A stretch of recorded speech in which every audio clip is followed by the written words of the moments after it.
ายดีทุกคนยินดีต้อนรับเข้าสู่ช่องอาค่าน้อยเนาะห่างหายไปเกือบครึ่งเดือนหลังเนื่องจากว่าเฮา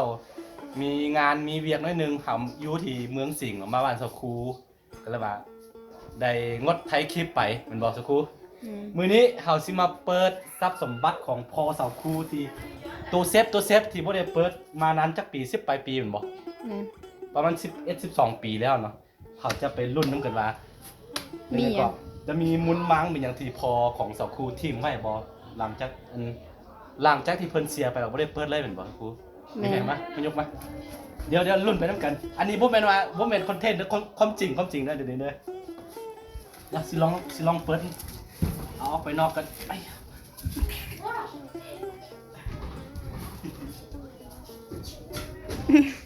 ใครจะตายแต่ลังโด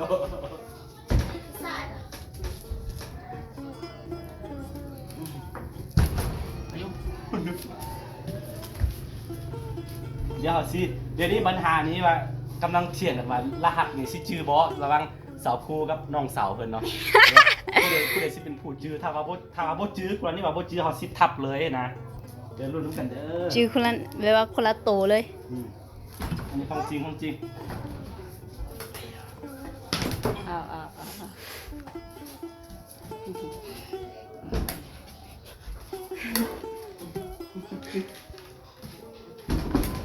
อันนี้คือเราเอามาไว้อยู่เฮือนของเอาโดนแล้ว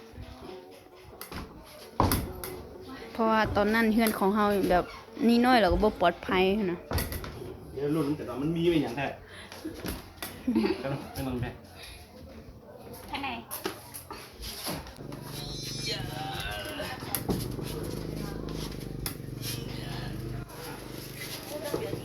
คิดว่าสิมีอย่างบ่มีอย่างติ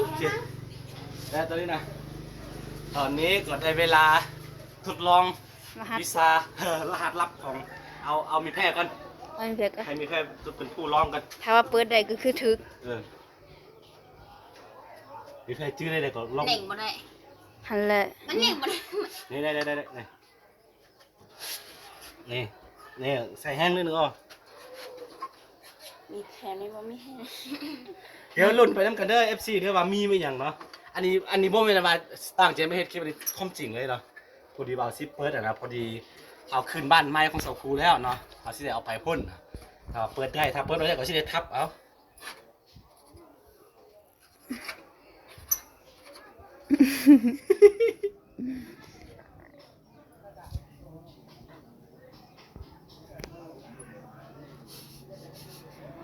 เดินลุ่นไปต้องกันเด้อได้บ่มีแผลเดี๋ยวแบบนี้บอกว่าบ่ถือติ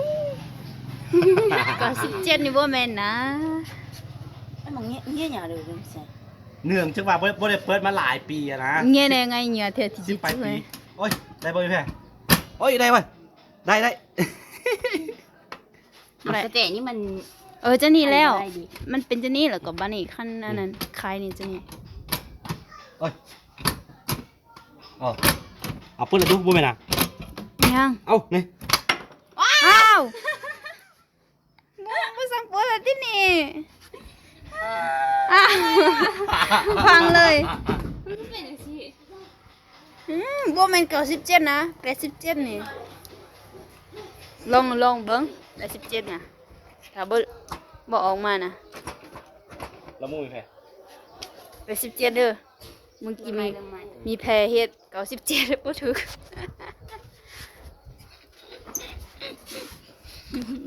เดี๋ยวลองไหมครับ2ลองไหมครับ2ฮอบ2ก็คือรหัสตามค่อยจื้อเมื่อกี้คือรหัสตามน้องสาวจื้อจะบ่ได้น่าจะแม่นของเฮานี่แหละอันนี้บัดนี้เอาตามมันรหัสของสคูนั่นแหละ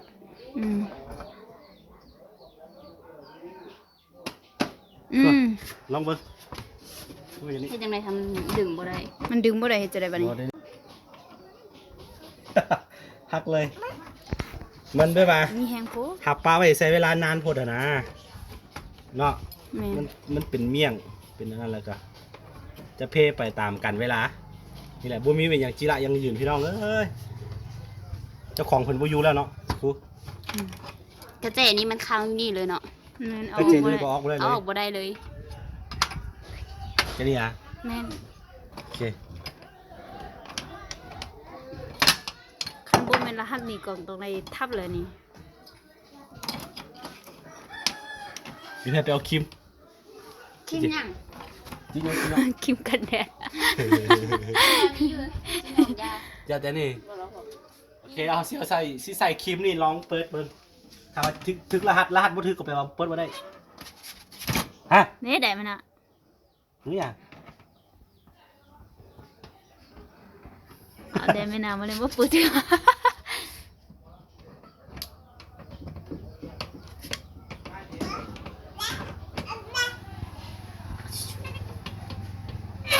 ฮะอ้าย รหัสไปอยู่ฮะมีแพ้เมื่อกี้ว่าจะได้ฮะ มันขึ้นกับอัน นี่เมื่อกี้ว่าไม่อยากขอมึงอายเมื่อกี้เป็นพยานได้มือแพ้ว่าสิเสียให้น้องเท่าไหร่ บัตร อีกบัตรหนึ่งบัตร10,000 เอาสัญญาตามสัญญาไม่รู้ เอามา10,000เอามาเอามา10,000เมื่อกี้ถ้วย เงินมาดิสนะ เมื่อกี้ถ้วยกันว่า มีแพ้ว่ารหัสเป็น97นะแต่ว่าข่อยจื้อได้ว่า87บ่แม่น97 ตอนแรกว่าเขาสิใส่ขวัญพาเราสักครู่เนาะ แม่น ก็ตอนนี้สักครู่จื้อรหัสแล้ว เบิ่งดู แท้บ่มีหยังอย่าเด้อไม่หยังมีหยัง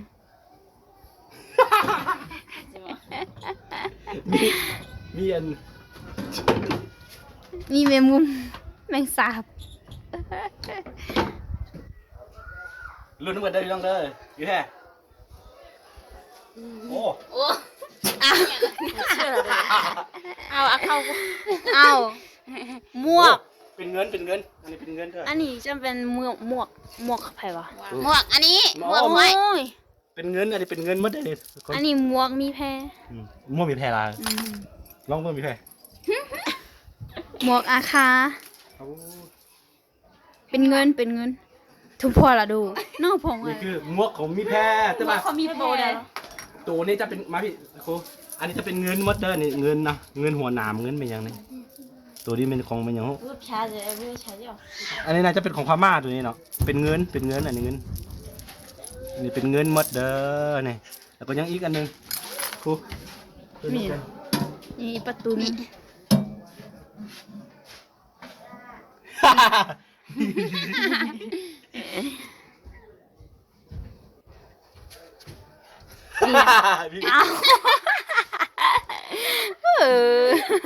เอาก็บอกออกสักเทื่อ โอ้ เอา อย่างวะ ตัวนี้เอาอันนี้แม่ มียังมีแฟนดึงออกบ้างยังจะเลย จิ๋วอะไร เอา อะไรเอาทางวะ มีทั้ง นี่มีโอ้ของแท้มีแท้ๆพวกมันตัว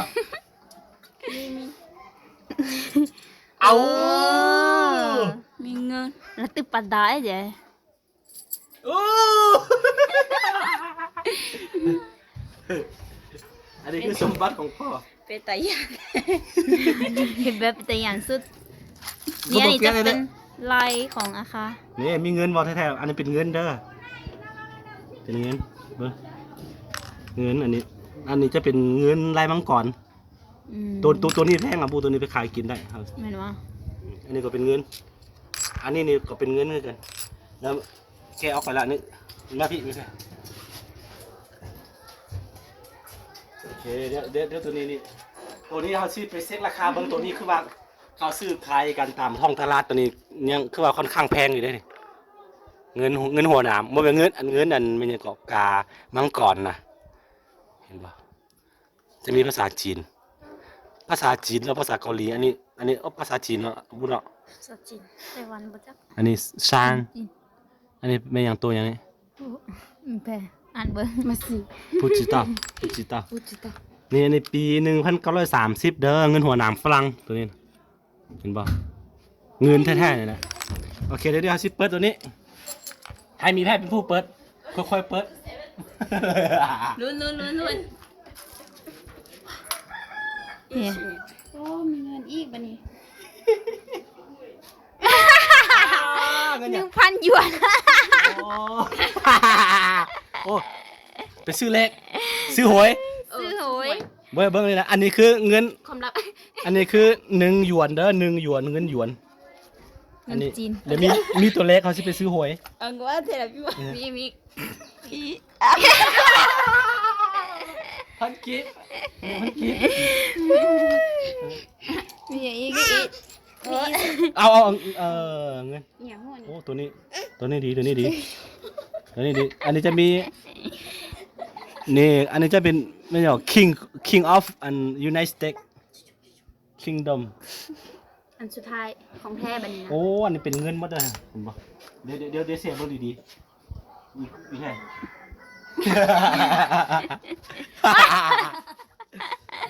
ตัวนี้คือตัวนี้ ของสุดท้ายเนาะอันนี้เนาะ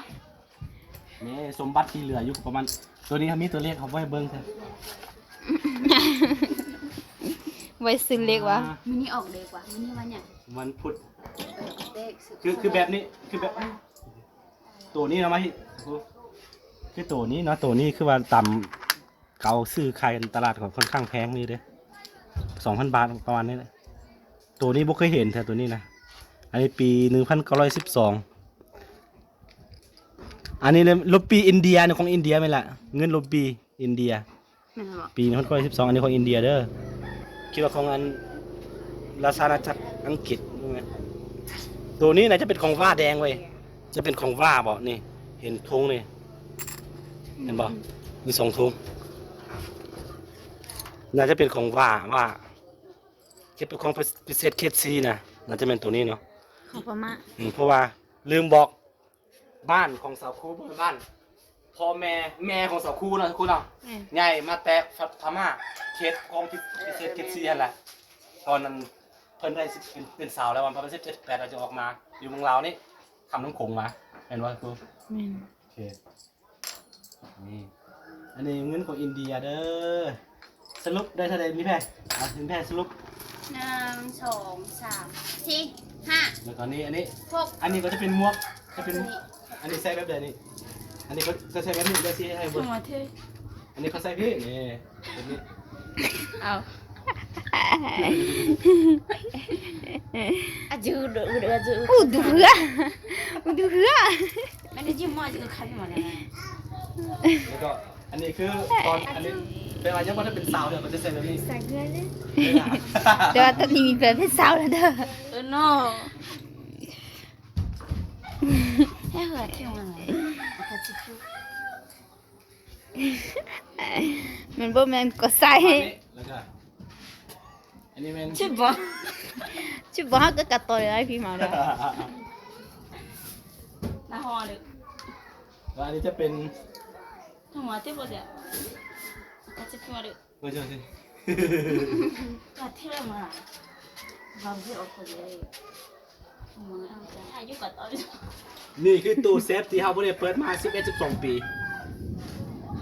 โอ้ได้เสียมีแพรร้องอันนี้ที่จริงเป็นหมวกมีแพรหรือเปล่าหมวกของน้อง ของมีแฟนตัว ของมีแพรวันนี้ ไม่แพ้เอาต้องอยากขาข้าจืดเป็นประมาณนี้แหละหนูนึกว่าจะชื่ออะไรเนาะอ่ะชอบไปชื่อไหนได้ไงคนไหนนี้ไม่อย่างอีบอเบิร์ดแล้ว แล้วหมดแล้วคือจะมาเฮานี่เฮาสิถือหวยสิถือลอตเตอรี่ตอนนี้เอาตัวไหนกู400 ล้านกีบ ร้านหนึงก็ได้ 1 ล้านบาทเนาะดูเนาะนี่อยู่ในนี่คือลอตเตอรี่เขา บอกดูเดี๋ยวมี FC ไปซื้อนำ เดี๋ยวพออันสกูซิมาบอกเลย ว่านี่เป็น มาบอกในฝัน เป็นสมบัติของเขาเนี่ยเป็นสมบัติของพออันนี้ความจริงเหมือนบ่นี่ แม่น นี่ก็เอาไว้นี่อะไรเนี่ยเอาไว้ อันนี้จะได้ใส่ได้พงอันนี้ก็ได้ใส่เวลาเฮาอันน้องใส่มัดแขนอีหยังนะเขาเจ้าจะใส่เงินอยู่นี่ให้ เอาเมื่อกี้มันมีอย่างนี้ ไม่ไหวจบ เมื่อกี้2เลยป่ะ มันก็มาก็ อันนี้ อันนั้นเป็ดตัวเนี้ย บ่เป็นอย่างน้อยเนาะ มันเป็น เดี๋ยวไปให้แม่เขาสิฮู้แล้วเนาะ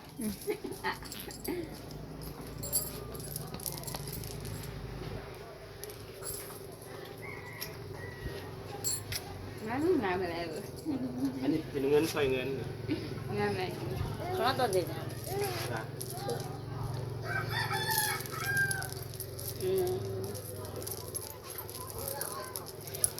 คิดว่าผู้บอกจินตนาการของเราคิดว่าชิมีเงินเป็นตับเป็นตับเป็นตับแปม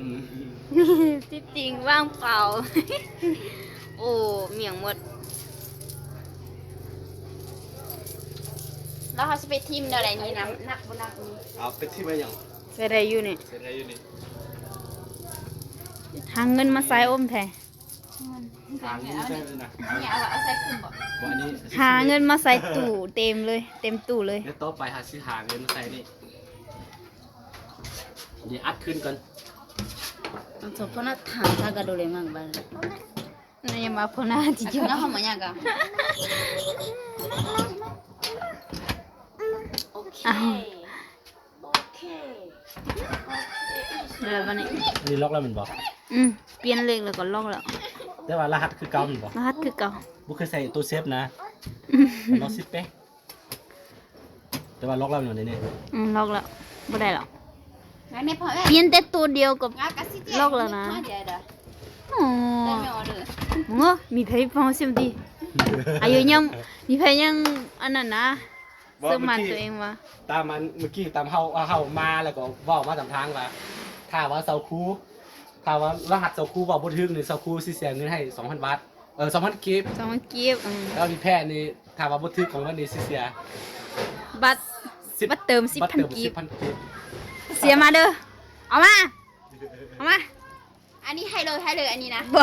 อันนี้บ่เอา10,000กีบเอามาสิเติมบัตรนะ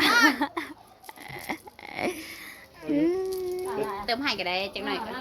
เดี๋ยวสายออกงานแล้วเดี๋ยวสายออกงานแล้วตัวเล็กปัดที สัญญาดูลูกผู้หญิง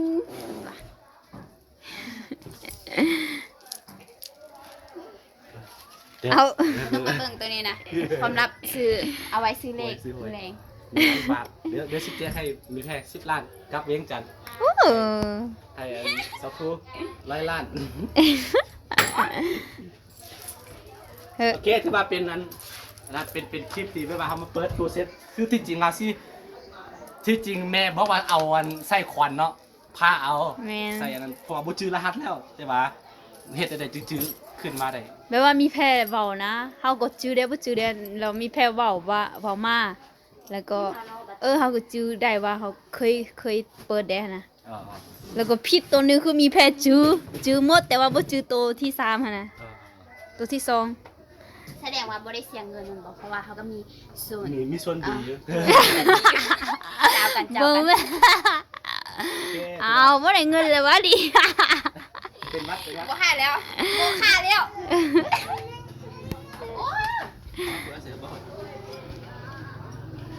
โอเคถือว่ามีบูว่าเขาสิตีราคายังไงเนาะ